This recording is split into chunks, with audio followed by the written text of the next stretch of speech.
Hello বন্ধুরা, আজকে রাত্রে বহুত অ্যালার্ট হয়ে থাকতে হবে, বিশেষ করে মালদার 5টি ব্লককে।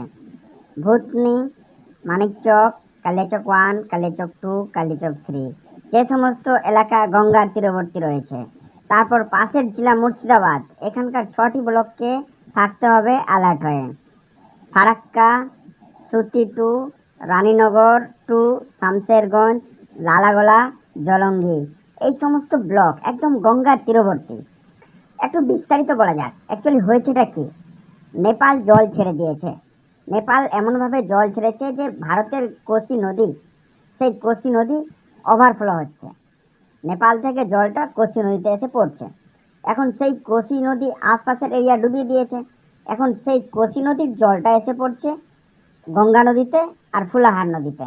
এখন ফুলাহার নদী ওভারফ্লো হচ্ছে আর গঙ্গা নদীও ওভারফ্লো হচ্ছে, কিন্তু গঙ্গা নদীর একটাই রাস্তা, সেটা গিয়ে ফারাক্কা ব্যারেজ যে আছে, ফারাক্কা ড্যাম, ফারাক্কা ব্যারেজ যাই বলো না কেন, সেই জায়গায় এসে জমা হচ্ছে। এখন সেই জায়গায় যদি ফারাক্কা ব্যারেজের গেটগুলো না খুলে দেওয়া হয় তাহলে তো আরও বিপদ হতে পারে।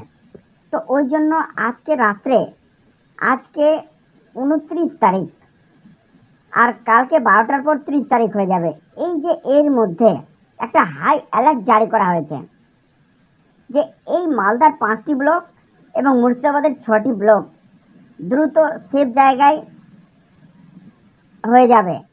কারণ হঠাৎ করে যখন জল ছাড়বে, তো এই জলটা সাডেনলি নিচু তলার যেগুলো জায়গা, সেই নিচু তলার জায়গাগুলো পূর্ণ হবে, তারপরে পূর্ণ হয়ে উঁচু তলায় আসতে শুরু করবে, তারপর কাঁচা বাড়ি যেগুলো আছে কাঁচা বাড়ি ভাঙতে শুরু করবে, তারপর ধীরে ধীরে সেই জলের ফ্লো এবং জলের গতিবেগের উপর ডিপেন্ড করবে কি ভাঙবে আর কি না ভাঙবে।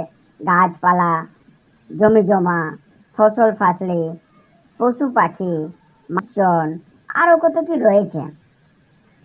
কারো কৃষি ফার্মের জন্য কেউ পোলট্রি ফার্ম করে রেখেছে, কেউ গরু ফার্ম করে রেখেছে, কেউ আর কিছু ফার্ম রেখেছে, বকরি ফার্ম রেখেছে। সেইগুলোকে সেভ করে নিতে হবে, বা সেভ করার যতদূর সম্ভব ততদূর চেষ্টা করতে হবে। পারলে যতদূর সম্ভব নিজেকে এবং নিজের পরিবারকে সেভ করে রাখতে হবে, সেভ করার চেষ্টা করতে হবে। কারণ বলা যায় না, যদি জল ছাড়ে তাহলে তো একদম বিপদ দুয়ারে দুয়ারে এসে পৌঁছে যাবে। আর সেই বিপদ থেকে বাঁচার একমাত্র মালিক উপরওয়ালায় থাকবে তখন। তো আগে থেকে যতটা সতর্ক নেওয়া যায়, যতটা সেফটি নেওয়া যায় ততটা সেফটি এই মালদার 5 ব্লককে এবং মালদার ইংরেজবাজার ব্লক একটা ব্লক আর মুর্শিদাবাদের 6টি ব্লক, এই 6টি ব্লককে এই অ্যালার্টভুক্ত আওতার মধ্যে আনা হয়েছে। তো এই অ্যালার্টভুক্ত আওতাগুলোকে একদম সেফটি নিতে হবে, একদম সেফভাবে থাকতে হবে।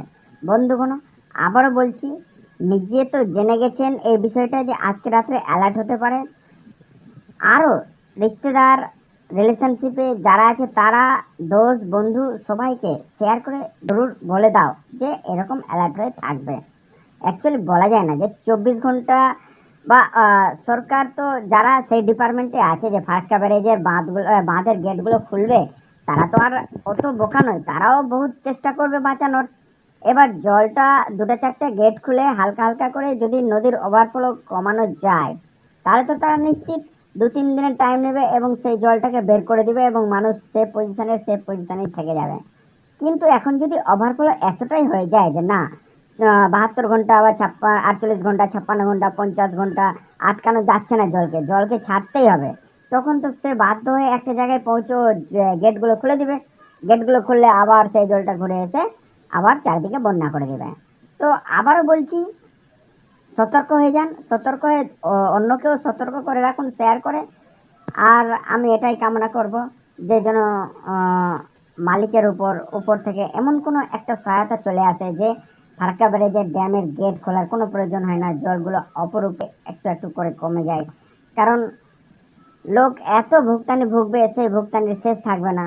তো এই ভুগতানির শেষ থাকবে না তো কোথায় গিয়ে কোথায় পৌঁছাবে। তাই আবার সবাই উপরওয়ালার কাছে দোয়া করুন যেন রক্ষা করে, আর গেটটা যেন খোলার প্রয়োজন না পড়ে, যে এই মালদার 5টি ব্লক এবং মুর্শিদাবাদের 6টি ব্লক যেন বেঁচে যায় এই রকম করুণ অপমার কন্ডিশন সিচুয়েশন থেকে। তো ধন্যবাদ ফ্রেন্ড।